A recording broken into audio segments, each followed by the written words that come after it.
Nagaa akkam jirtu hordoftoota keenyaa irraas odeeffannoo haaraa tokko wal argineera. Odeeffannoo irratti akkaataa sooshaal miidiyaa keenya irratti sagaleen yeroo nu bilbilame yookiin nuti bilbillu dhageessisuu yoo dide sirreessuu ilaalla.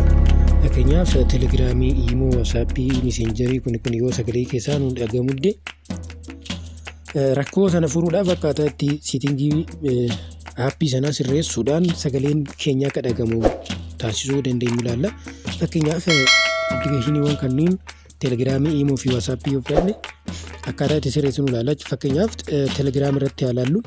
Teelegiraam irratti ilaaluudhaan bifa kanaan aappii kana gadi qabna. Gadi qabnee booda mallattoo ayii kana ni tuqna. Isa eegatu inni booda notification kan yookaan on gochuu ni dandeenya. Innis meesejiidhaan akka deebi'ee nuuf dhufu yookaan meesejii yeroo seene akka nu beeksisuuf ni fayyada. Kan biraa permission kan jedhu kanarratti jechuudha wanti nuti sirreessuu qabnu.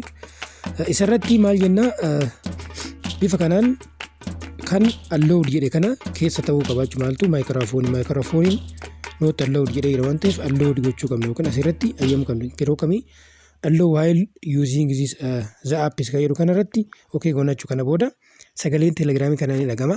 Bifa kanaan appilikeeshiniiwwan hafes sirreessuudhaan sagaleen keenya yoo dhagamuu dide akkaataa itti sirreessinu jechuudha. Kanaaf fakkeenya iimoo soo bifa kanaan gadi qabnee mallattoo ayii kana yoo tuqne permishinii ilaalla.